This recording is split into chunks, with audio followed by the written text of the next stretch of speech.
Doll बनाई जाती है आटे की या कपड़े की, जैसे भी हो, और उसको मंत्रों से जागृत किया जाता था। जिस व्यक्ति का कार्य करना होता था, उसके बाल, उसके नखून, उसके पैर की धूल, इन चीजों को उसके ऊपर लगा के उस व्यक्ति के नाम से उस चीज को जागृत किया जाता है। जिस विद्या को बहुत लोग मानते हैं, जैसे कर्ण पिशाचनी, ये विद्या वेद व्यास जी ने भी ये साधना की थी। क्या आपने किसी चीज की साधना करी, उस चीज को खुश करा, वो चीज आपके पास आई, आपने उससे जो मांगना था वो मांग लिया और आपने उसको अपने अधीन कर लिया। ये कहा कि जब मैं आपको बुलाऊंगा या जब कहूंगा तो आपको ये काम करना पड़ेगा। तो अपने आप को प्रोटेक्ट कैसे कर सकते हैं? एस्ट्रोलॉजी के द्वारा सब कुछ जाना जा सकता है। आपके ऊपर कोई मारण क्रिया है, आपके ऊपर कोई तंत्र क्रिया है। आज लोग तंत्र से घबरा रहे हैं, लेकिन पहले यही तंत्र लोगों को भला करने के लिए यूज किया जाता था। युद्ध होते हैं, लड़ाई झगड़े होते हैं, तो हम आर्मी के ऊपर इतना पैसा खर्च करते हैं, एम्युनिशन के ऊपर करते हैं। हम क्या करते हैं, कम्युनिटी बनाते हैं तांत्रिकों की, जो बढ़िया लेवल के होंगे, जिनको मारण आता होगा, जब कुछ आता होगा, उनको रखते हैं। उनके नीचे कुछ 50-100 बंदे ट्रेन करते हैं। अब वो बैठ के आर्मी के ऊपर करेंगे और पूरा युद्ध बदल देंगे रातों रात। लड़ाई झगड़ा बदल दो।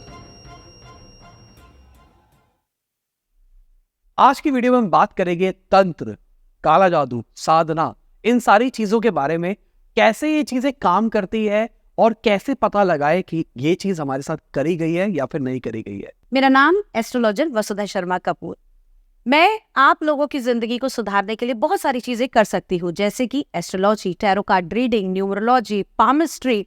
और इसके अलावा अगर आपके ऊपर कोई तंत्र क्रिया की गई है तो उसका रिमूवल, ब्लैक मैजिक रिमूवल, और साथ ही साथ वास्तु को नेगेटिव एनर्जी रिमूवल के साथ में कनेक्ट करके लाइफ चेंजेस करती। ठीक है, तो अभी मेरे को एक नई चीज पता लगी है कि तंत्र और काला जादू अलग अलग चीजें हैं जी। तो थोड़ा सा दोनों को एक्सप्लेन करो। तंत्र की जो विद्या बनाई गई थी वो स्वयं भगवान शिव के द्वारा बनाई गई थी और उन्होंने महाकाली को वो सिखाई।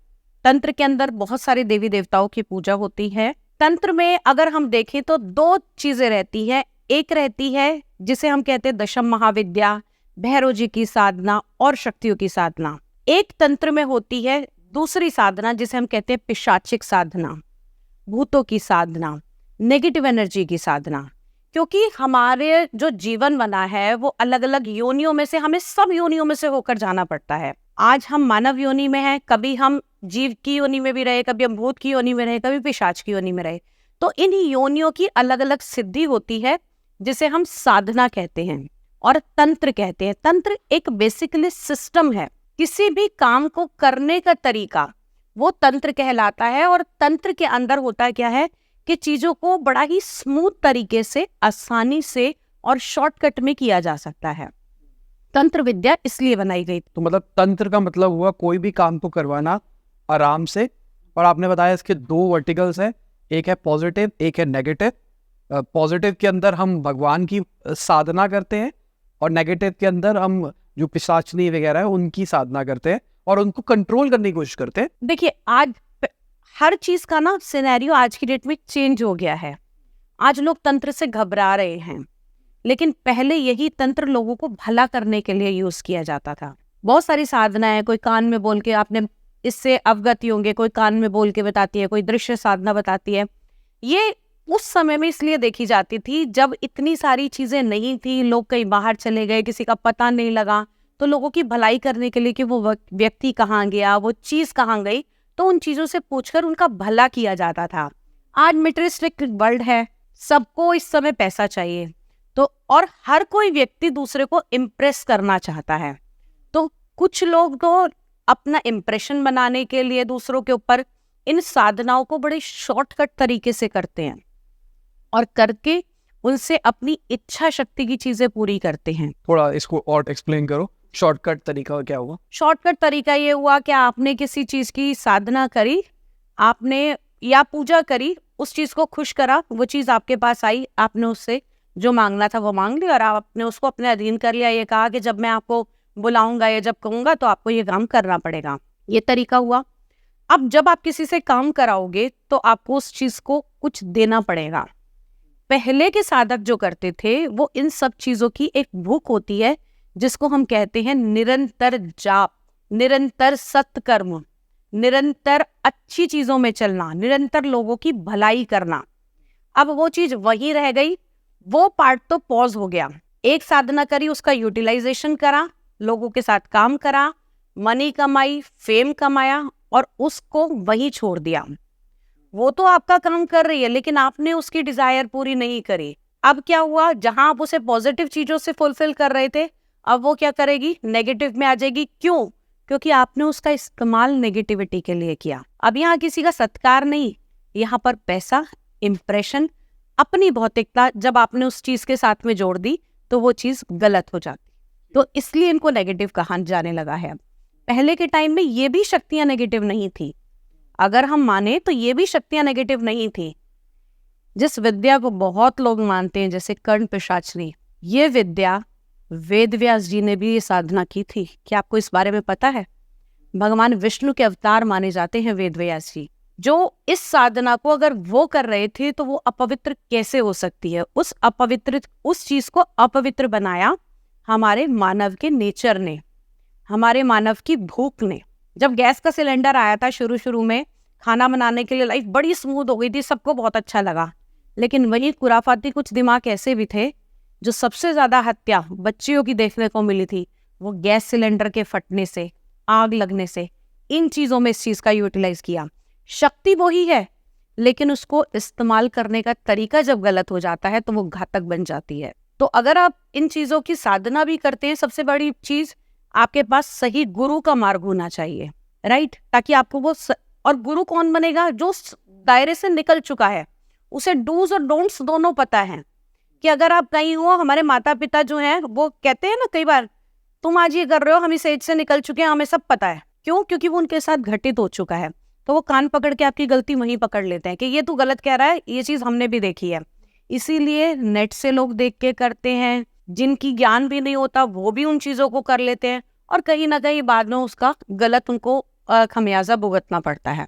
यहाँ पे एक सवाल निकल के आता है, मेरे एक दो बार पॉडकास्ट में बात करिए कर्ण पिशाचनी की, तो बहुत सारे लोग मान के चलते हैं, सिद्ध करके बैठे हो गए कर्ण पिशाचनी को। तो कर्ण पिशाचनी क्या एक ही है या मल्टीपल है? मल्टीपल हो सकती है ये। अच्छा, ये देखिए, कर्ण पिशाचिनी एक नाम है। साहिल खन्ना, खन्ना एक प्रजाति हो या आपका एक सरनेम हो गया, कम्युनिटी हो गई खन्ना, ठीक है? अब खन्ना में साहिल खन्ना भी होगा, साहिल खन्ना का ब्रदर भी होगा, वो सब खन्ना है, ठीक है? आपने किससे बात कर रही है, वो साहिल खन्ना है। आपने जिसे सिद्ध करा, जो एनर्जी आपके पास आई वो अलग हो गई। ये Karna Pishachini that is just only dignity of vidya, या जो भी जिसको भी हम पूजा कर रहे हैं या साध रहे हैं, ये एक वो डिग्निटी है। ये अलग अलग नहीं, एक नहीं है, अलग अलग हो सकती है। ठीक है। तो नॉर्मली जो आप बोल रहे हो पूजा कर दी है, पूजा और साधना में डिफरेंस है? हाँ, समझाओ थोड़ा सा। देखिए, पूजा आप रेगुलर जो कर रहे हो वो कर रहे हो, और साधना में ये होता है कि आपने एक लक्ष्य बांधा कि मैं आजीवन, सपोज मैं आजीवन इस चीज की पूजा करूंगा, साधना करूंगा। पहले मैंने टाइम ले लिया कि मैं 40 दिन, 21 दिन, 31 दिन ये कार्य करूंगा और उस बाउंडेशन में रहकर मैं उस चीज को पूरा करूंगा। जैसे टीचर ने एक एग्जाम देने के लिए एक 100 नंबर का पेपर बनाया, 100 नंबर के पेपर को पास करने के लिए आपको 33 मार्क्स तो मिलनी चाहिए। अब जिस विद्या की आप साधना कर रहे हो उसका एक पैरामीटर बना हुआ है कि आपको इतने दिन इस नियम को पूरा करना है। तो आप पास तो तभी हो जाओगे जब आप ये कर लोगे, लेकिन अगर आप और ज्यादा पढ़ाई कर रहे हो तो आप उस विषय में निपुण हो जाओगे। पेपर 100 मार्क्स का हो सकता है लेकिन तैयारी आपकी 200 मार्क्स की होगी। तो जब वो 200 मार्क्स की तैयारी होगी ना, तो आपको कोई बीट नहीं कर सकता। कहीं से कैसा भी एग्जाम आ जाए आप पास कर लोगे। यही साधना में होता है कि एक छोटे टाइम में करने के बाद में लोग अपने आप को साधक मान लेते हैं और उसको वहीं छोड़ देते हैं। अब नेक्स्ट, इससे मैंने काम कराना शुरू कर दिया, अब नेक्स्ट। लेकिन वास्तव में साधना वो होती है कि जो आपके साथ अंत तक चले। जिस चीज के ऊपर आप निरंतर काम कर रहे हो वो आपकी साधना है। साधना किसी चीज को, आपने किसी साधन को साध के रखा है, उस चीज को रेगुलर करके अपने अंदर समा रहे हो, वो साधना कहलाती है। ठीक है। तो अगर हम साधना करते हैं और वो एनर्जी हमारे पास आ जाती है, उसको हम कहते हैं हमने सिद्ध कर लिया, तो एक बंदा मल्टीपल चीजों को भी सिद्ध कर सकता है? हाँ, कर सकता है। तो फिर वो मल्टीपल साधना भी करनी पड़ेगी। जैसे एग्जांपल के लिए कोई आज पूजा कर रहा है, जिससे मान लो कोई 5 एंटिटीज है जिसको उसको। अब मैं आपको यहाँ चीज क्लियर करती हूँ। जैसे दशम महाविद्या है, ठीक है? दशम महाविद्या में देवी के अलग अलग रूप हैं, मातंगी, धूमावती, भुवनेश्वरी, बगला माई और त्रिपुर सुंदरी। तो अब दशम महाविद्या में आप एक मंत्र में दशम नाम ले सकते हो इनके। तो आपको हर मंत्र की अलग अलग जाप करने की जरूरत नहीं है, लेकिन सोर्स कौन है इन सबका? आदि शक्ति भवानी, राइट? तो आप पेड़ के लिए जरूरी नहीं है कि हर प्लांट के हर पत्ते को जल दिया जाए, नरिश जड़ को करो ना। जिस जड़ से आप इसके अंदर आए हो, जो इसका उद्गम है, आप उसे समझो। अलग अलग साधना कर रहे हो, लेकिन उन साधनाओं का सोर्स कहीं ना कहीं एक होगा, क्योंकि जब हम जिस चीज में पढ़ते हैं हम उससे रिलेटेड फील्ड में आगे बढ़ते हैं। जैसे मैं एस्ट्रोलॉजर हूँ या टैरो कार्ड रीडर हूँ, मैं अध्यात्म में गई, मैंने क्या करा, पहले एस्ट्रोलॉजी सीखी, नहीं अब मुझे टैरो भी आना चाहिए। क्यों? जिसके पास डेट ऑफ बर्थ नहीं है वो क्या करेगा? टैरो पे। अब भाई टैरो से इतनी मेरे को लगता है कि नहीं, व्यक्ति को बिल्कुल एक्यूरेट टाइम चाहिए, तो हाथ देखना आना चाहिए। देन चलो हाथ में भी किसी के प्रॉपर रेखाएं कई बार नहीं दिखती है, फिर क्या आना चाहिए? Date of birth. न्यूमरोलॉजी पे आ जाते हैं शिफ्ट होके। तो आप जिस फील्ड में हो आप उसी में आगे बढ़ोगे। अगर आपने एक बार पॉजिटिव एनर्जी टच कर ली तो आपको उसकी भूख बढ़ जाएगी, तो आप धीरे धीरे उसी को जानने लगोगे। लेकिन सोर्स कौन सा रहा? आज भी मैं किस पे बात करती हूँ? एस्ट्रोलॉजी। कि अगर आपकी कुंडली में ये योग बन रहा है, या अगर आपकी कुंडली के देवता, आपकी कुंडली के ग्रह ये अलाउ करेंगे, तभी आप ये साधना कर पाओगे। नहीं तो कितनी भी मशक्कत कर लो, बीच में आदि छूट जाएगी, मन हट जाएगा, या आपके अंदर उसकी पात्रता नहीं होगी। अच्छा, ऐसा भी है? ऐसा होता है। मतलब लॉजिकली दशा चल रही हो अगर कोई स्पेसिफिक व्यक्ति के प्लैनेट। अब क्लास में पढ़ने वाले 40 के 40 बच्चे तो आईपीएस नहीं हो सकते, लेकिन सोर्स पढ़ाने वाला तो एक ही टीचर है ना। तो हर व्यक्ति की अलग सोच है, अलग समझ है। ऐसे ही हर व्यक्ति के अलग प्लैनेट्स हैं, हर व्यक्ति की अलग ग्रह दशा है। क्यों? आपने देखा होगा कि बहुत से लोग होते हैं पूरी लाइफ स्कैम करते हैं, नहीं पता लगता। एंड ऑफ द डे जब लास्ट टाइम आता है तब जाके सारे स्कैम एकदम से खुल जाते हैं, तो बनी बनाई जिंदगी की जो कीमत है वो खत्म हो जाती है। वहीं अगर हम KFC को देखें, आज एक एस्टेब्लिश ब्रांड है, पूरी जिंदगी निकाल दी ना, कब जाके बना वो व्यक्ति? लास्ट में। तो एक टाइम पीरियड, एक ग्रह दशा और आपके ग्रहों की डिग्री, ये सारी चीज डिपेंड करती हैं। एस्ट्रोलॉजी को वेदों में ज्योतिष का नेत्र कहा गया है कि व्यक्ति के साथ क्या होने वाला है या तो वो एस्ट्रोलॉजर जान सकता है अगर उसको ज्ञान है तो, या वो खुदा जान सकता है जिसने उसका भविष्य लिखकर उसकी वो कुंडली बना दी। तो एस्ट्रोलॉजी के द्वारा सब कुछ जाना जा सकता है कि आप साधना के योग्य हैं, आपके ऊपर कोई मारण क्रिया है, आपके ऊपर कोई तंत्र क्रिया है, सब कुछ एस्ट्रोलॉजी पे पता लग सकता है। क्रिया जो बता रहे हो, एक बार क्रिया एक्सप्लेन करो। हमने शायद लास्ट वीडियो में बात करी थी कभी 6 क्रियाओं के बारे में। हाँ, देखिए डिटेल में सोचते जिनको जानकारी है वो 6 क्रिया ही आज के टाइम में बहुत ज्यादा प्रचलित हैं। लेकिन अगर मैं बताऊं तो तंत्र में 9 क्रियाएं हैं। मारण, मोहन, वशीकरण, आकर्षण, विद्वेषण, उच्चाटन। इसके अलावा क्रिया होती है स्तंभन, शोभन, और सबसे लास्ट होती है मोक्ष। वियर्ड लग रहा है ना, लेकिन तंत्र से भी मोक्ष पाया जा सकता था और आज भी पाया जा सकता है, अगर आप उस तंत्र को, आप उस विद्या को, इन कर्मों को सत्कर्म के लिए यूज करो। क्योंकि अगर मैं कहूं कि सबसे पहले हम ले लेते हैं कि किसी चीज को वशीकरण, आज की डेट में बड़ा प्रचलन में है। मैडम, मेरे पास भी सुबह से शाम तक कितने फोन आते हैं, मैं उससे प्यार करता हूँ, उसके साथ वशीकरण करा दो, मेरे घर में नहीं बनती, उसके साथ वशीकरण। वशीकरण कोई ऐसा सब्जेक्ट नहीं है कि आप उठा के किसी पे भी यूज कर दो। वशीकरण का पहले यूटिलाइजेशन होता था जो घातक जानवर होते थे उनको कंट्रोल करने के लिए। वो पिक्चर गोविंदा वाली महाराजा में क्यों किया जाता था? क्योंकि पहले इतनी सारी चीजें नहीं थी, लोग साधना करते थे, पूजा पाठ करते थे और जंगलों में करते थे। जंगलों में क्या होता था, आप साधना में हो, वहीं से कोई आया, शेर आ गया, हाथी, आप उससे लड़ तो नहीं सकते, ना आप उठ सकते हो। आपके नेत्रों में वो ऊर्जा होती थी जो केवल आंखों से देखकर उसको वहीं की वहीं रोक कर वशीकरण करके आप जैसा कराना चाहते थे वैसा ही काम हो जाता था। ये था वशीकरण। अब स्तंभन का कार्य होता है किसी चीज को रोक देना, स्तंभित कर देना। आपके साथ कुछ बुरा होने वाला है, आप कभी भी समय की गति को नहीं रोक सकते, लेकिन व्यक्ति की गतिविधि को रोक सकते हो। थोड़ा एक्सप्लेन करो। जैसे किसी ट्रैक पे गाड़ी जा रही है, आप रास्ता नहीं रोक सकते, उस ट्रैक को चेंज नहीं कर सकते, लेकिन एक्सीलेटर और स्टॉप बटन तो आपके हाथ में है।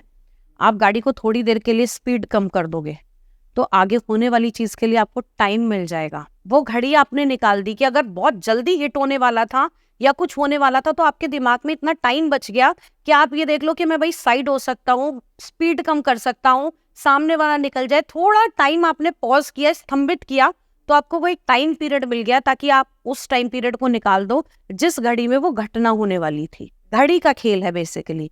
तो यहाँ पर स्तंभित करके चीजों को रोका जा सकता है। जैसे अगर किसी का अच्छा टाइम चल रहा है तो उसको रोका जा सकता है। आजकल तो ईर्ष्या के लिए ही लोग रोकते हैं। स्तंभन को ज्यादातर ईर्ष्या के लिए किया जाता है कि व्यक्ति का ये काम ना हो, इसको यहीं रोक दो। अब देखो, जैसे अभी करंटली एक केस आया मेरे पास, उसमें क्या हुआ, 2 लोगों का प्रमोशन होना था। एक डिजर्व करता था, दूसरे को टाइम ज्यादा हो गया था लेकिन वो डिजर्विंग नहीं था। तो उसके मन में ये ईर्ष्या हो गई, ये कल का आया वो बच्चा मेरे से पहले प्रमोशन दे रहा है, तो मुझे ये बोल रहा था कि आप ऐसा कुछ कर दो, इसका प्रमोशन रोक दो, इसका रोक के मेरा हो जाए। और अगर इसका भी नहीं हो, अगर मेरा भी नहीं हो रहा तो कम से कम इसका भी ना हो, बाद में जो होगा वो मैं देख लूंगा। तो दैट मीन्स वो उस टाइम पीरियड को हटाना चाहता था या उसके प्रमोशन को स्तंभित वहीं करना चाहता था। तो ये चीजें अब यहाँ पर स्तंभित करने का काम क्या गया कि मैं ये कह देती, मैंने उसको कह दिया कि अगर वो डिजर्विंग है तो वो जरूर करेगा। क्यों? क्योंकि उसकी नियति, उसका भाग्य, उसका कर्म उसके साथ में है। आप किसी का कर्म चेंज नहीं कर सकते। अब लोग क्या करेंगे, जो पैसे के लालची होंगे वो कहेंगे ठीक है यार मैं कर दूंगा, काम हो जाएगा। या जिसके मन में ये चीज आ गई होगी कि हाँ मैंने ये काम करना है, मेरे को क्या जा रहा है, मेरे कोई जानने वाला थोड़ी है। तो यहाँ पर सिर्फ और सिर्फ खेल आपकी आत्मिक शक्ति का है कि क्या आपकी आत्मा आपको गवाही दे रही है। तो इस तरीके से स्तंभन भी किया जा सकता है। किसी का भी स्तंभन, तो मतलब किसी को कोई चीज मिलनी थी, हमने उसको स्लो डाउन कर दिया, हाँ, पर मिलेगी जरूर, क्योंकि जरूर अब नहीं मिलेगी तो थोड़ा और मेहनत करेगा भाई। उसके कर्मा, लॉ ऑफ कर्मा भी तो उसका काम कर रहा है ना। वो यहाँ से उसको जॉब से निकाल दोगे, वो फिर से जीरो से स्टार्ट करेगा, क्योंकि जो चीज उसको मिल रही है वो उसके भाग्य की और उसके कर्म के आधार पर है। उसे किसी ने, तांत्रिक ने, किसी व्यक्ति ने, किसी कर्म कांड वाले ने, किसी ने उसको समर्पित नहीं किया है। वो किसी का गिफ्ट नहीं है। राइट, ठीक है। थर्ड, अगला जैसे अब हम इसी को कहें सम्मोहित करना, कि किसी का अपनी तरफ आकर्षण करना, सम्मोहन करना, कि आपने उसकी नजर को बांध दिया। आप जैसे कर रहे हो, हिप्नोटिज्म आजकल बहुत ज्यादा चल रहा है, जो मैं कहूंगी आप वही करोगे। ठीक है, वो सिर्फ आंखों से सम्मोहित किया जाता था। पहले के टाइम में ना राजा महाराजा क्या करते थे कि अपनी प्रजा को सम्मोहित कर लेते थे कि वो उनकी बात सुने, उसको माने और जो वो चीजें कहे वो फॉलो करे। तो इस तरीके से सम्मोहन किया जाता था, लोगों को समझाया जाता था कि नहीं ये चीज गलत है, ये चीज ऐसे है। वो समझा के शुरू से उनके माइंड में वो चीज सम्मोहित करके भर दी जाती थी। बेसिकली अगर हम सम्मोहन को देखें ना, तो सम्मोहन की जननी ना हमारे ब्रेन से चलती है। आपको जैसा समझाया जाता है ना, एक बच्चा पैदा होता है, उसको नहीं पता होता। साहिल खन्ना का जब जन्म हुआ था, साहिल खन्ना को नहीं पता था कि उसके माँ बाप कौन है, वो साहिल खन्ना है। जैसे जैसे उसे बताया गया, बेटा ये तेरी मम्मी है, ये तेरे पापा हैं और ये तेरा सरनेम है, तो वो चीज उसके दिमाग में बढ़ती चली गई और वो धीरे धीरे उसका माइंड क्लियर होता गया। ऐसे ही सम्मोहन में भी क्या करते हैं, हम उसके दिमाग में वो चीजें कर देते हैं और उसके दिमाग की सोचने की शक्ति को वहीं की वहीं अपने अनुसार चलाने लगते हैं। तो ये सम्मोहन होता है। अब इसी के अंदर होता है विद्वेषण, किसी भी चीज से किसी का अलग कर देना। जैसे विद्वेषण का यूज जो मैं करती हूँ, विद्वेषण वाले काम, वो सिर्फ और सिर्फ किस केस में करती हूँ, जहां एक्स्ट्रा मैरिटल अफेयर होते हैं, जिनकी वजह से लाइफ खराब हो रही होती है। केसेस बहुत सारे ऐसे आते हैं कि थर्ड पार्टी इशू है, हम उससे प्यार करते हैं, वो चला गया, उसके पास हमें वापस आना है। नहीं, वहां पर आज मैं कर दूंगी लेकिन थोड़े टाइम के बाद वो हटेगा, कर्म आएगा तो फिर उसका कर्माज आएंगे तो वो वापस उसके पास चले जाएगा। तो ऐसा करने से फायदा क्या? ठीक है ना। तो ये चीजें भी होती है। अब आता है उच्चाटन। उच्चाटन का सीधा सीधा काम होता है हमारे मन से। कहते ना यार, इस आदमी से तो बात, मेरा मन ही हट गया।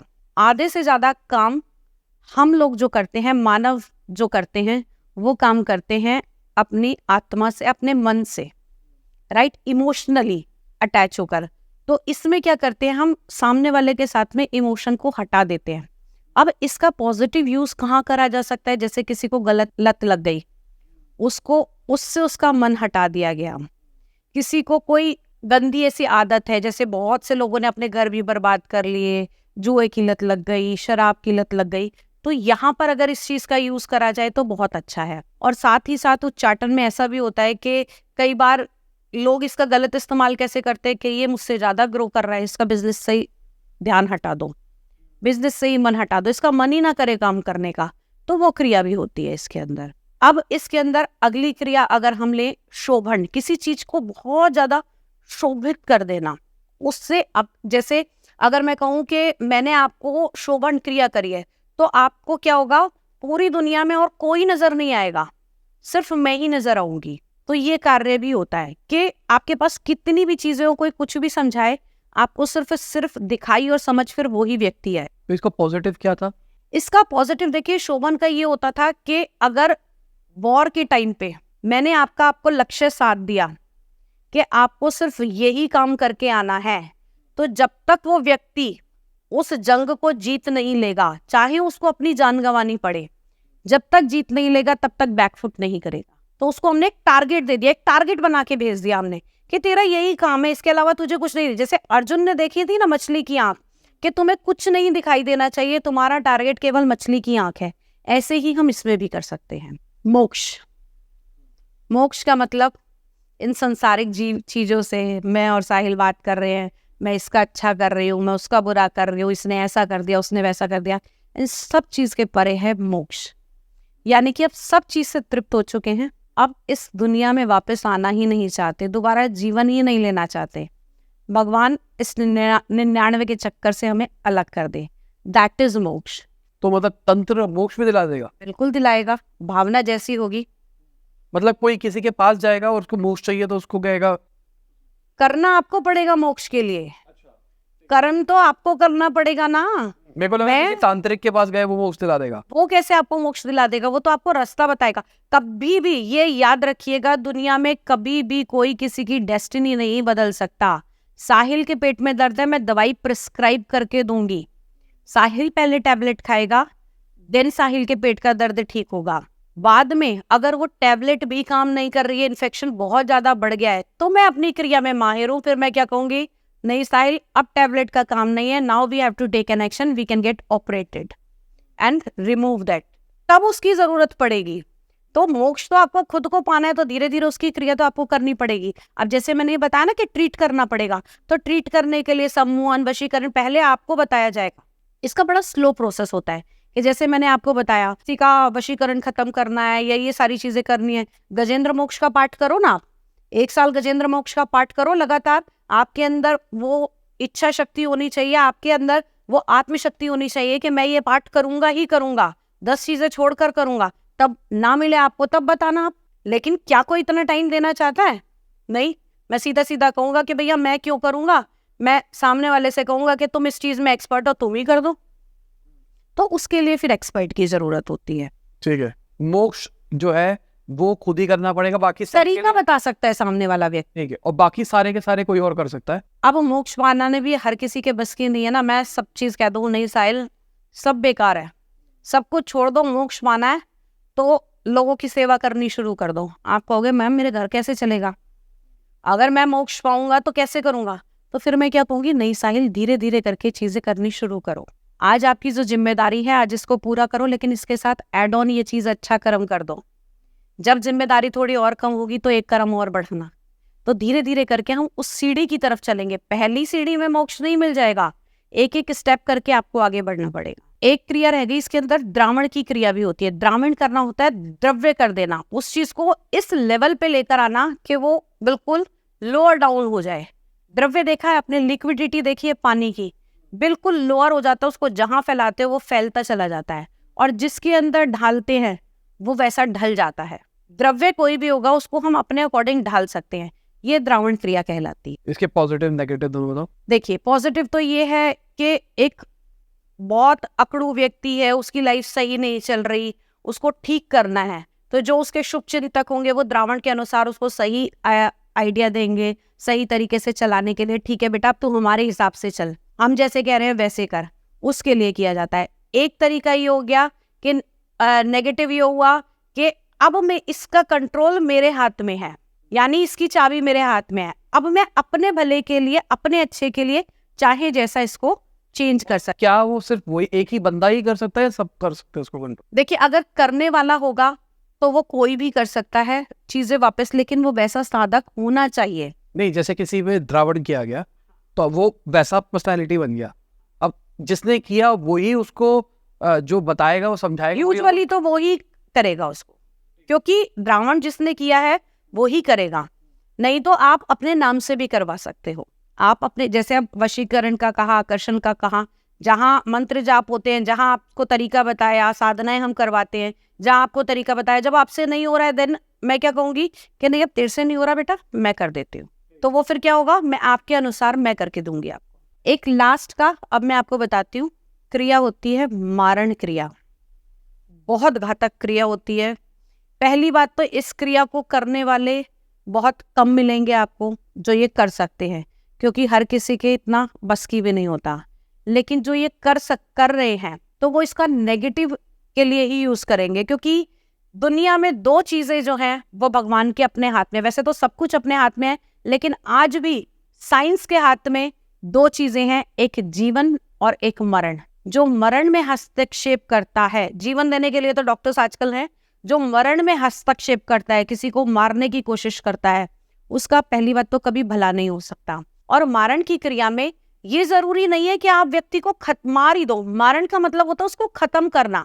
अब वो खत्म किसी भी चीज से किया जा सकता है। उसको पैसे से खत्म कर सकते हैं, या फिर उसको इस लेवल पे लेकर आना कि उसको अपनी जिंदगी हेल लगने लगे। वो कहे कि ऐसी जिंदगी जीने से तो अच्छा है मुझे मौत मिल जाए, या ये मौत से बदतर जिंदगी है। जब हम अपनी जिंदगी की मौत से तुलना करने लगते हैं ना, तो समझ लो वो मारण वाली क्रिया हमारी इक्वलेंट आ गई है। और कुछ केसेस में ऐसा होता है कि गलत व्यक्तियों के साथ हो भी जाता है।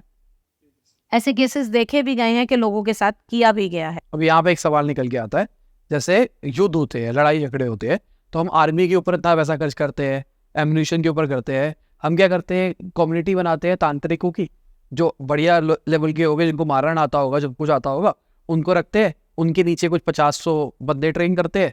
अब वो बैठ के आर्मी के ऊपर करेंगे और पूरा युद्ध बदल देंगे रातों रात, लड़ाई झगड़ा बदल दो। ऐसा पहले हो चुका है कि काले जादू के द्वारा पूरी की पूरी सेना को गायब कर दिया गया था। हाँ, ऐसा हो चुका है। अगर आप इतिहास पढ़ें तो ऐसा पास्ट में हुआ है। लेकिन मैं एक चीज बताऊं कि अगर हम ये सब चीज करेंगे तो उस सेना को तैयार करने के लिए क्या आपको उस लेवल के साधक मिलेंगे? मनोस्थिति क्या उनकी मिलेगी? आप ट्रेंड कर सकते हो, लेकिन उनके मन में वो भावना है या वो अंदर इच्छा शक्ति से उस काम को करना चाहते हैं, ये भी डिपेंड करता है। जो भी कोई साधना करने वाला व्यक्ति है, अब आर्मी को आप ट्रेंड कर रहे हो, आप अपने अनुसार ट्रेंड कर रहे हो उसको, ठीक है ना? लेकिन क्या वो ये काम करना चाहेगा उस समय? एक उसकी इच्छा शक्ति, उसका इच्छा बल, उसका ऑरा, ये देखा जाएगा। और दूसरी चीज, कितने लोग इकट्ठे करोगे? सेना लाखों में होती है, तो रिवर्ट करने वाला हो सकता है ना कि जो हमारे पास है शक्तियां वो सामने वाले के पास भी हो, तो उसके अकॉर्डिंग आपको तैयार। आपको क्या पता होता है जब सेना की तैयारी करते हैं, उन्होंने वो विमान बनाया है, उन्होंने वो बम बनाया है, उसका एंटी हमारे पास होना चाहिए, हम उससे अपर करें। तो यहाँ पर हमें अपग्रेड करना पड़ेगा अपने आप को टाइम टू टाइम। तो पहली बात तो इतने लोगों को इतना इकट्ठा करके करना बहुत मुश्किल काम होगा। लेकिन हाँ, अगर एक लेवल पे आकर इस बारे में सोचा जाए तो ऐसा किया जा सकता है। क्यों? क्योंकि हम अध्यात्म, हम अपने शास्त्र, अपने इतिहास को भुला चुके हैं। क्योंकि पहले के टाइम में अगर हम देखें ना, तो हर चीज अध्यात्म के, मंत्र के, तीन ही तो शक्तियां थी पहले हमारे पास, मंत्र, तंत्र और यंत्र। यंत्र कुछ भी हो सकता है, चाहे वो साधना का यंत्र है, चाहे वो लड़ने के लिए तलवार का यंत्र है। यंत्र यानी कि वो साधन, ठीक है ना? तंत्र यानी कि वो विधि, आपको वो क्रिया सिखाई जा रही है लड़ने की, या मंत्रों की वो क्रिया, या क्या किस क्रिया से आप इसे जीत सकते हैं। और मंत्र, वो एनर्जी पावर हमने क्रिएट करनी है। तो मंत्र, तंत्र और यंत्र, अगर इन तीनों के ऊपर ही चल के काम किया जाए, कोई भी कर सकता है इनके ऊपर चल के काम। और हर काम के अंदर अगर आप मेरे से छोटे से छोटी चीज की बात करो कि क्या इनको मंत्र, तंत्र, यंत्र से अटैच कर सकते हैं, कुछ भी साहिल अगर आप पूछना चाहो तो। सक्सेस, बिजनेस को ग्रो करना है, हाँ बिल्कुल कर सकते हो। मंत्र, तंत्र, यंत्र।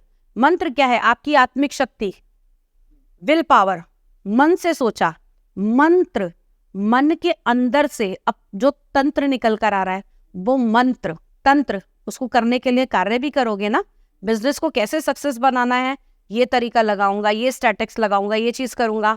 यंत्र, भैया बिजनेस सेटअप करना है, पॉडकास्ट शो करना है, कैमरा भी होना चाहिए, लाइट भी होनी चाहिए, सब कुछ होना चाहिए। जब ये तीनों चीज मिल जाएंगी तो सक्सेस अपने आप आएगी। ठीक है, समझ गया मतलब।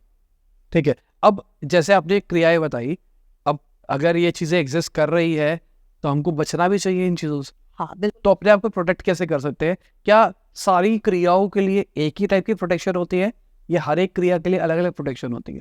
देखिए, अगर छोटी मोटी नेगेटिविटी है तो आप एक छोटा सा काम कर सकते हैं। आप जिस भी इष्ट को मानते हैं उसका ध्यान कीजिए। अपने एक हाथ में लौंग का जोड़ा रखिए, एक हाथ में आपने कपूर रखना है। जितनी देर आप बैठ सकते हैं अपने इष्ट के सामने बैठिए और ये आराधना कीजिए कि मेरे अंदर जो भी नेगेटिविटी है वो सब इसके अंदर आ जाए, और किसी खुले हुए स्थान में जाकर उन दोनों को जला दीजिए। ध्यान रहे कि उसका धुआं आपके ऊपर नहीं आना चाहिए। जलाकर वापस आ जाइए। करके देख लीजिए उपाय। लाखों लोगों को, हजारों लोगों को इसका फायदा हुआ है। उपाय करने के बाद ही आपकी बॉडी रिलैक्स होने लगेगी अगर आपके ऊपर कोई नेगेटिव क्रिया है तो। दूसरी चीज, मेरे घर में किसी ने कुछ कर रखा है, नेगेटिविटी है, समझ ही नहीं आ रहा मैं क्या करूं। कुछ नहीं करना। रात को सोने से पहले एक बाउल लेना कांच का, उसमें पानी भरना और उसको घर के सेंटर पॉइंट, जिसे हम ब्रह्म स्थान बोलते हैं, जहां से ऊर्जाएं निकलती हैं हमारे पूरे घर के अंदर वास्तु में, ठीक है, वहां पर ले जाकर रख दीजिए। अगर सुबह उस पानी के अंदर एक लेयर दिखाई दे जाती है आपको, तो दैट मीन्स आपके घर में नेगेटिविटी है। तीसरी चीज, अगर आपको लग रहा है कि आपके घर में नेगेटिविटी है, पता ही नहीं चल रहा है कि क्या प्रॉब्लम है क्या प्रॉब्लम नहीं है, बस घर बाहर से अशोक के 7 पत्ते लिया, अशोक के मिल जाए अशोक के, आम के मिल जाए आम के, सब पत्तों को कलावे से बांध के बाहर बंदरवाल लगा दो। अगर रात के बाद सुबह वो सूख जाती है, दैट मीन्स आपके घर में नेगेटिविटी है। तीसरी चीज, तुलसी का पौधा सबके घर में होता है, लेकिन क्या वो सबके घर में पनपता है? लोग कहते हैं मैम हम इतनी तुलसी लगवाते हैं, हमारे यहाँ तुलसी टिकती ही नहीं है, सूख जाती है, मर जाती है, खराब हो जाती है। क्या? जिस घर में नेगेटिविटी होगी उसके घर में कभी तुलसी का पौधा बढ़ेगा नहीं। ये सबसे बड़ा उदाहरण है। बहुत सारी ऐसी चीजें होती हैं। घर की नेगेटिविटी कैसे दूर करें? क्योंकि आप कह रहे हो तुलसी नहीं उग रही है, घर में नेगेटिविटी है, उसको दूर भी तो करना है। अगर आपके घर के अंदर बहुत ज्यादा नेगेटिविटी है तो किसी भी एनर्जी के आने का सोर्स क्या होता है हमारे घर में? गेट। Main gate. 2 अगरबत्ती लेके अपने ईस्ट का नाम लेके घर के मेन गेट पे लगा दो, आपके घर के अंदर नेगेटिविटी एंटर नहीं करेगी। कोई स्पेसिफिक टाइम पे करना है? सुबह के टाइम आपको ये करना है। दूसरी चीज, अगर घर के अंदर आपको बहुत ही ज्यादा नेगेटिविटी लग रही है कि हाँ भाई किसी चीज से भी ठीक नहीं हो रही, तो घर के बाहर बस एक गुड़ेल का पौधा लगा देना, क्योंकि गुड़ेल माँ काली को प्रिय होता है। और गुड़ेल के पौधे के अंदर ये चीज होती है कि जहां भी गुड़ेल का पौधा होता है उस जगह पर नेगेटिविटी एंटर नहीं करती है। घर के मेन गेट पे लगा दो, आपके घर के अंदर नेगेटिविटी आएगी ही नहीं। ठीक है। सिंपल। नजर लगती है तो? अगर नजर लगती है, किसी को बहुत ज्यादा नजर लग रही है, एक तो तरीका होता है कि आप नमक से नजर उतारें, लेकिन अगर किसी को बहुत ही ज्यादा नजर लगी हुई है तो व्यक्ति के ऊपर से एक नींबू को 7 बार उतारिए। ध्यान रहे कि नजर उतारते समय नींबू एंटी क्लॉकवाइज होना चाहिए, क्योंकि जब हम बंधन करते हैं किसी चीज का तब सीधे से करते हैं, और जब किसी चीज को खोलते हैं तब वो उल्टा खोलते हैं। तो उल्टी तरफ उसे घुमाइए, एंटी क्लॉकवाइज घुमाइए, सर पर ही रखकर उसे काट दीजिए। और विपरीत कहाँ पे रखे? सर पर ही रखकर, लास्ट में सर पे रखिए, उसके टुकड़े कीजिए, 2 टुकड़े कीजिए, अलग अलग दिशाओं में फेंक दीजिए, नजर उतर जाएगी। ठीक है। और घर के अंदर मैंने सुना नेगेटिविटी को दूर करने के लिए पोछे के टाइम पे नमक दिलवा दूं। डलवा जाता है। अब मैंने नमक, आपको मैंने बोला कि नजर उतारने के लिए नमक का इस्तेमाल किया जाता है। आपको पता है नजर लगती कैसे है या उतरती कैसे है? हमारी बॉडी के अंदर 7 चक्रास होते हैं, ये सभी जानते हैं। हमारे इन्हीं 7 चक्रास के बाहर 7 ऑरा लेयर होती हैं। आजकल फोटोग्राफी से भी पता लगने लगा है। इन ऑरा लेयर के ऊपर जब जब ये ऑरा लेयर कमजोर पड़ती हैं तब तक नेगेटिविटी अंदर हिट करती है। नमक, नींबू, लाल मिर्च, हल्दी, काली सरसों, ये सब एंटीसेप्टिक का काम करती हैं। तो जो नेगेटिव वाइब्स है, जब हम उसे उल्टा करके घुमाते हैं तो वो एंटीसेप्टिक की तरह साइंस के अकॉर्डिंग भी वो उस चीज को क्लियर कर देती है। और नकारात्मक, हमने देखा है कहीं भी अगर लगा होता है चाकू पे जहर मारने के लिए नमक का प्रयोग कर दिया जाता है।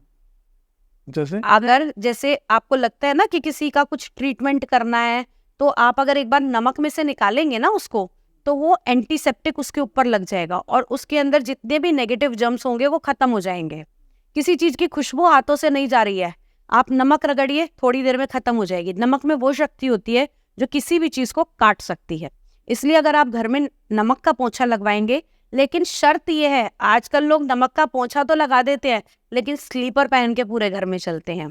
वो नमक का पोछा काम कैसे करेगा? घर में रहने वालों के ऊपर से नेगेटिविटी उतरेगी कैसी? नंगे पैर घूमिए, वो नमक जो है वो आपके बॉडी के अंदर आपके पोर्स के थ्रू जाना चाहिए। किसी भी एनर्जी को जाने का और आने का सूत्र हमारे पैर और हमारा सर होता है, पोर्स के थ्रू। तो यहाँ से हम उस नेगेटिविटी को बाहर निकाल सकते हैं, ये तरीका होता है। हमने डिटेक्ट भी समझ लिया नेगेटिविटी का, हमने उतारना भी सीख लिया, पर प्रोटेक्शन? अगर आपको प्रोटेक्शन करनी है तो इसमें बहुत सारे कवच होते हैं, आप कवच के पाठ कर सकते हैं। अगर आप अलग से वैसे ही प्रोटेक्शन करना चाहते हैं तो आप, सबसे बढ़िया चीज है, दुर्गा सप्तशती का पाठ सुनना आरंभ कर दीजिए। जिस घर में या जिस व्यक्ति के यहाँ डेली अगर दुर्गा सप्तशती या फिर हनुमान चालीसा का पाठ सुना जाएगा या कहा जाएगा, उसको कोई नेगेटिव एनर्जी छू भी नहीं सकती, क्योंकि देवी के सभी नाम पूरी बॉडी की रक्षा करते हैं।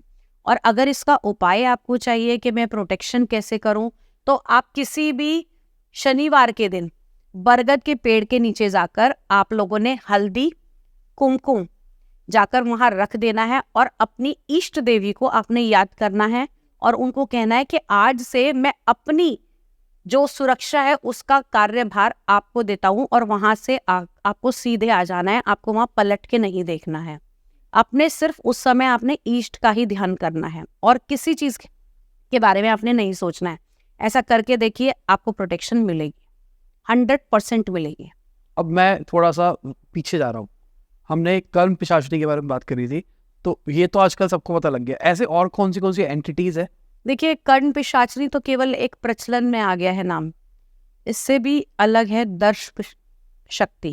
कर्ण पिशाचिनी में कहते हैं कान में बोलती है, आपको बताएगी, लेकिन दर्श शक्ति के अंदर जो होता है वो होता है चीजें आपको सामने दिखाई देती हैं। आपके सामने एक वीडियो चलती है, आपने कहा ना यार ऐसा होता है कि उस व्यक्ति ने ना मेरे बारे में ये भी बता दिया कि आपकी अलमारी में कौन से रंग के कपड़े में कौन सी चीज रखी है, या मेरी जेब में जो नोट है उसमें कौन सा नंबर है। दैट इज दर्श शक्ति। ये इससे ऊपर होती है और इसकी साधना करना थोड़ा सा टफ होता है, लेकिन हाँ, इसकी साधना कर सकते हैं। ठीक है, और कोई ऐसी?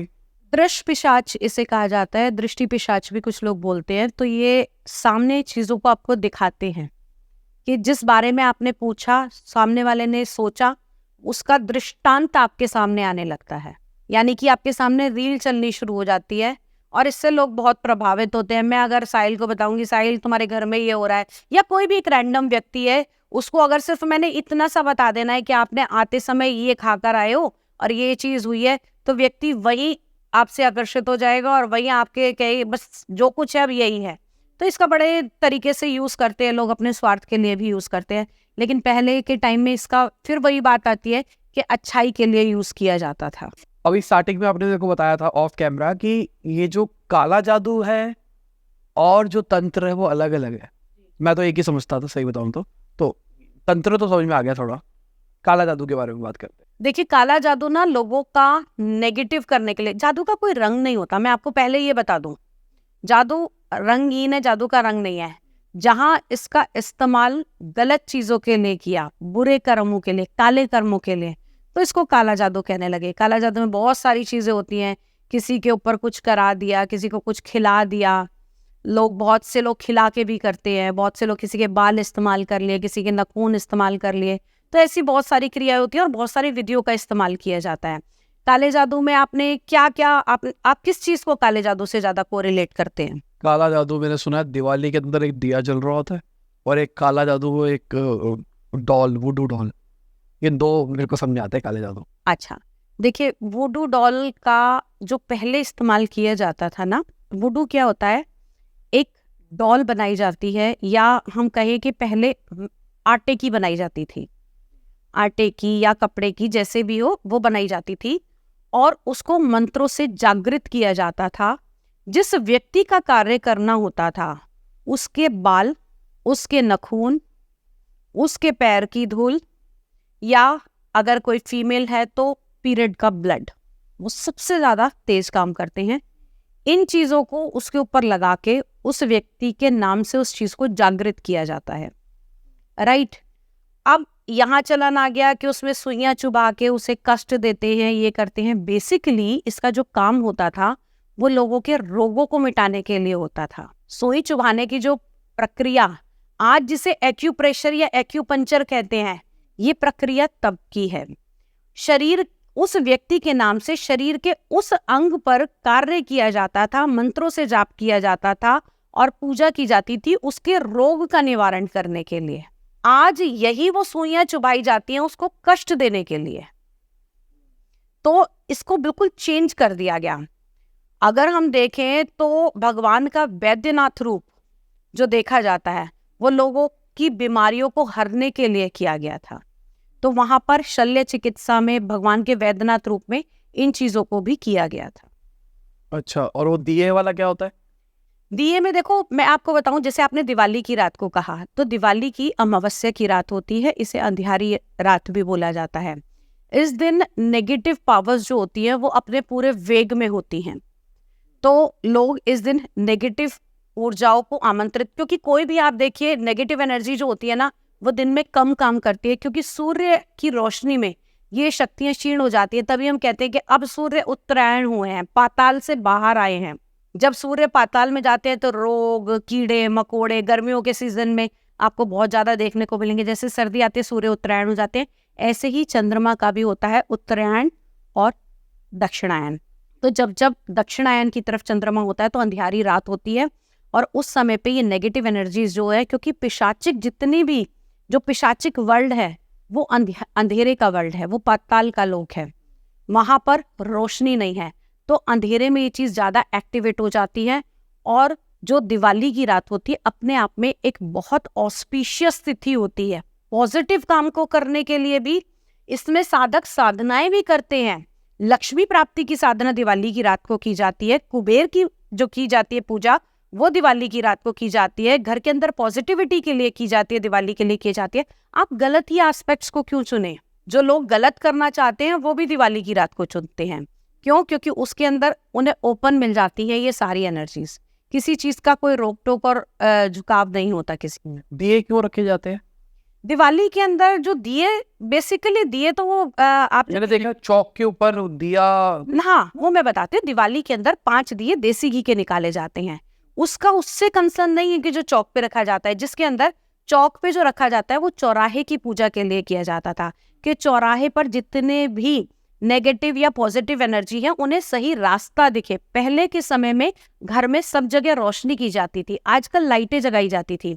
तो यहाँ पर वो रास्ता दिखाने के लिए उन सभी एनर्जीज को, क्योंकि चौराहे के ऊपर सारी एनर्जीज होती है, कहते हैं ना चौराहे से बच के जाना चाहिए। तो दिवाली की रात को वो सारी चीज एक्टिवेट होती है, तो उस जगह को भी रोशन कर दिया जाता था कि अगर यहाँ पर कोई नेगेटिव एनर्जी है तो वो अंधेरे में किसी के साथ ना जाए। अच्छा, तो ये लॉजिक नहीं है कि उसके ऊपर से गाड़ी नहीं निकालनी, उसके पास से नहीं निकलना? आप जब जलती हुई चीज होगी तो आप वहां से निकलोगे ही नहीं ना। नहीं, कई बार क्या होता है गलती से ऊपर से निकल गए चौक पे, तो सब कहते हैं कि भाई अब तेरे पे किसी ने कर दिया। देखिए, अगर किसी ने क्रिया करके रखा है वहां पर तो वो जरूर नुकसान देगा उसको। क्योंकि कई बार ऐसा होता है कि लोग इन ऑस्पिशियस डेज के अंदर ना उतारा भी करते हैं कि भैया मेरा उतर जाए, चाहे किसी को कुछ भी हो। थोड़ा समझाओ उतारा। जैसे कि मैंने आपको ये बोला कि नेगेटिविटी है तो ये नारियल लेना, कपड़े में बांधना। किसी ने कहा कि नारियल लेना, अपने ऊपर से वार कर और चौराहे पर रख के आना। आपके ऊपर से चीज उतर गई, नारियल में चली गई, चौराहे पे पहुंच गई। जो व्यक्ति उसके ऊपर से गया या जो वहां से निकला, जिसकी इसको ठोकर लगी, वो चीज उसके साथ में हो गई। तो अपना उतार कर किसी और के ऊपर भेज देना, जो चीज गलत होती है।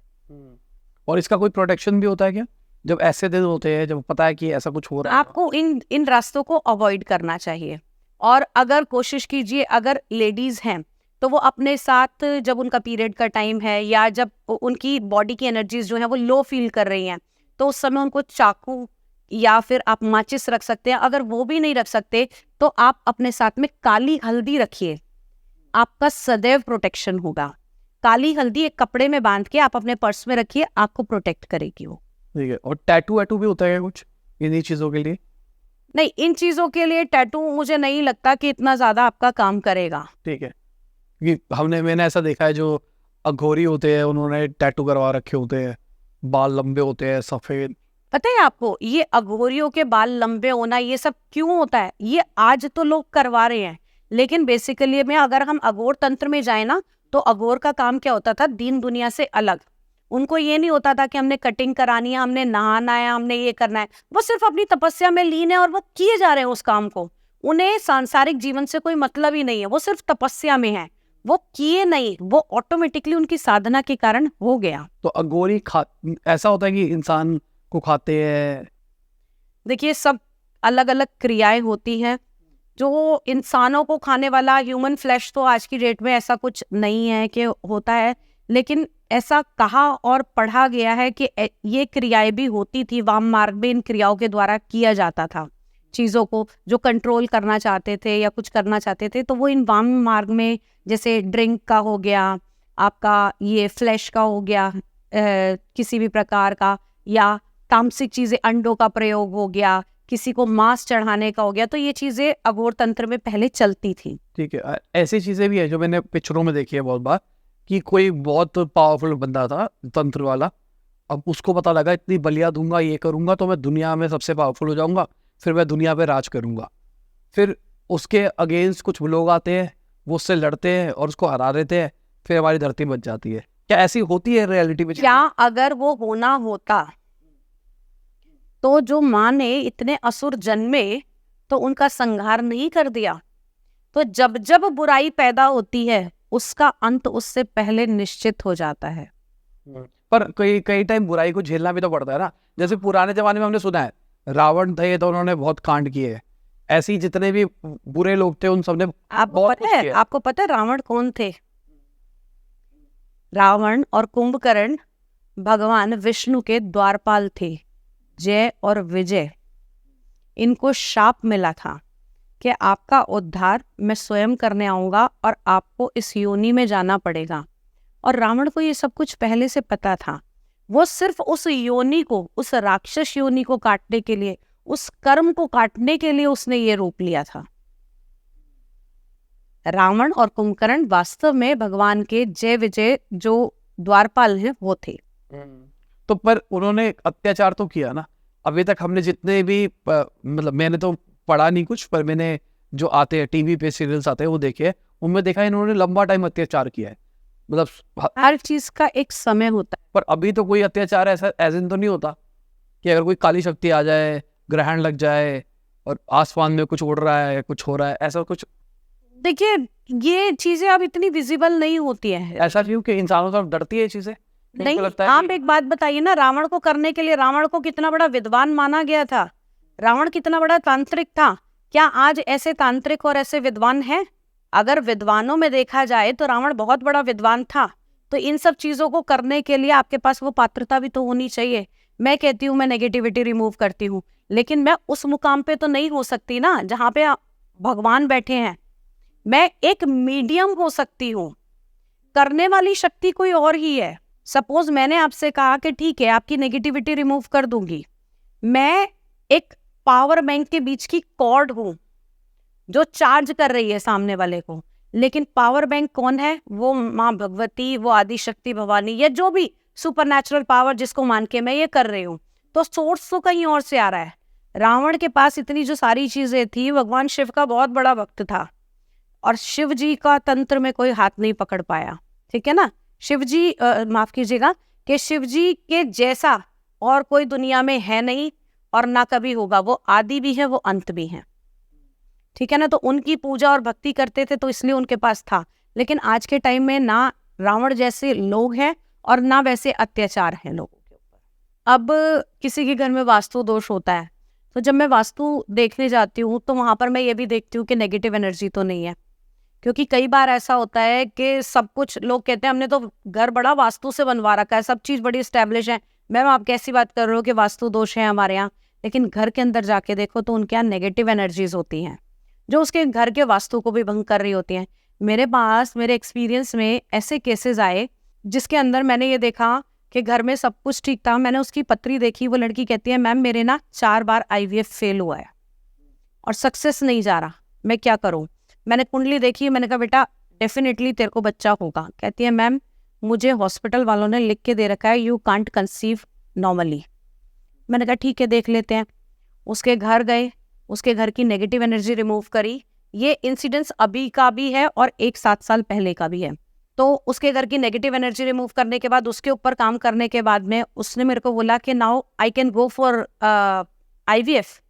देन आई से कि क्यों जाना है आईवीएफ के लिए, पहले थोड़ा वेट तो करो, आईवीएफ के बाद भी तुमने वेट करा ना। मैंने कहा give me just only 6 months। After 3 months she call मी कि दीदी नॉर्मली कंसीव हो गया है।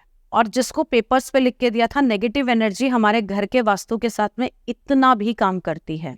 कई बार घर का वास्तु भी खराब होता है। एक केस ऐसा हुआ था जहां हमने साधना, जैसे हम बताते हैं, तो एक फीमेल थी, वो मुझे बहुत ज़्यादा फॉलो करती थी, बहुत मेरे को मानती भी थी, कभी कुछ बोलती रहती थी। तो मैंने उसको बोला, मैंने कहा एक काम कर, तू ना मेरे से साधना सीख ले और मुझे लगता है कि तू कर सकती है। देन शी सेड के दीदी मैं तो बहुत परेशान रहती हूँ, छोटे छोटे बच्चे हैं। मैंने उसको मंत्र जाप भगवती के आशीर्वाद से और उनकी आज्ञा से दिया। वो मंत्र चैंटिंग करने लगी करती रही। उसके ब्रदर के साथ कोई प्रॉब्लम हुई और वो प्रॉब्लम काफ़ी टाइम से चल रही थी। उसकी भाभी ने कुछ प्रॉब्लम क्रिएट की थी, डाइवोर्स केस चल रहा था। एक रात उसका भाई मिला नहीं और वो बहुत परेशान होकर मुझे फ़ोन करती है कि दीदी भाई कहीं नहीं मिल रहा है और कल से गायब है। मैंने उसको फ़ोन पर ही बोला, मैंने कहा तू एक काम कर, जाके अब आराधना कर, मैं यहाँ से एनर्जी भेज रही हूँ, माँ का नाम ले और तू खुद जा। उसने यही किया, माँ का नाम लिया, एनर्जी के साथ में गई, कहीं खेत में से उसे खुद पकड़ कर लाई। उसके ऊपर नेगेटिव एनर्जी थी लड़के के ऊपर, जैसे जैसे कहते हैं खेलने लगता है या चौकी आती है, हिलने लगते हैं। वो चीखने लगा और उस लड़के ने एक बात बोली जो शायद मुझे भी सुन के उस समय लगा था। उसने उसे बोला, बहन अपनी सिस्टर को, कि ये तो आज ये बचा लाई, इसके पीछे जो खड़ी थी काली वो बचा लाई, जाट है वो लोग, नाते मैं आज तक मार के डाल देता इसने, मैं तो पूरी तैयारी कर चुका था। उस लेडी के आंखों से आंसू बह रहे थे फोन पे बताते हुए कि दीदी आज माँ ने इतनी रक्षा करी और माँ उसको बचा लाई, नहीं तो आज मेरा भाई मर जाता। तो अध्यात्म में, साधनाओं में, पूजा में बहुत शक्ति है अगर आप सच्चे मन से करते हैं और अच्छे काम के लिए करते हैं। वास्तु के द्वारा एक घर के अंदर डेथ हुई थी किसी की, 25 साल से उनके घर का वो काम कंप्लीट नहीं हो रहा था, कभी कुछ हो जाता था, कभी कुछ हो जाता था। उनके घर गए, जाके बोला कि यहाँ ना आपका काम ये कंप्लीट हो नहीं सकता, यहाँ नेगेटिव एनर्जीज हैं। उन्होंने कहा नहीं है। मैंने पैर रखा, 2 मिनट ध्यान लगाया, माँ का बताया कि यहाँ इतनी डेथ हुई है और ऐसे ऐसे है, और लास्ट इस टाइम पे इस तरह के लोग यहाँ रहते थे जो कहीं ना कहीं उनके, अगर हम कहें कि उनका जो वो था, जो उससे बिलोंग करते थे, वो जिस जाति से बिलोंग करते थे, वो कहीं नहीं थी दूर दूर तक, और मुझे उनके पास्ट के दिखे थे। फिर बाद में उसने 4 दिन बाद फ़ोन आया कि हाँ हमसे पहले और उनसे भी पहले जो लोग यहाँ रहते थे वो इस कम्युनिटी से बिलोंग करते थे और वो घर नहीं छोड़ना चाहते थे, इस वजह से उनका काम पूरा नहीं हो रहा था। उनके यहाँ कार्य किए, वास्तु ठीक किया, नाउ दे आर हैप्पी, उसी घर में रह रहे हैं। तो सबसे पहले थैंक यू, बहुत मज़ा आया और मेरे को कुछ नई चीज़ें भी समझ में आई। मुझे हमेशा लगता था एक काला जादू तंत्र एक ही चीज़ होती है और वो मेरे को 6 ही क्रियाएं पता थी, आपने थोड़ी और क्रियाएं बताई। मुझे ये भी पता लगा कि हम मोक्ष भी प्राप्त कर सकते हैं तंत्र का यूज़ करके। बहुत अच्छा लर्निंग सेशन था मेरे लिए और उम्मीद करता हूँ आप लोगों का भी रहा होगा। Thank you. तो इसी के साथ आज की वीडियो खत्म होती है। उम्मीद करता हूँ आपको मजा होगा। लाइक कर देना, शेयर कर देना, कमेंट बताना वीडियो कैसी लगी। बाय, गुड नाइट, शब good office, good morning, afternoon, जब भी वीडियो देख रहे हैं। जय हिंद, वंदे मातरम।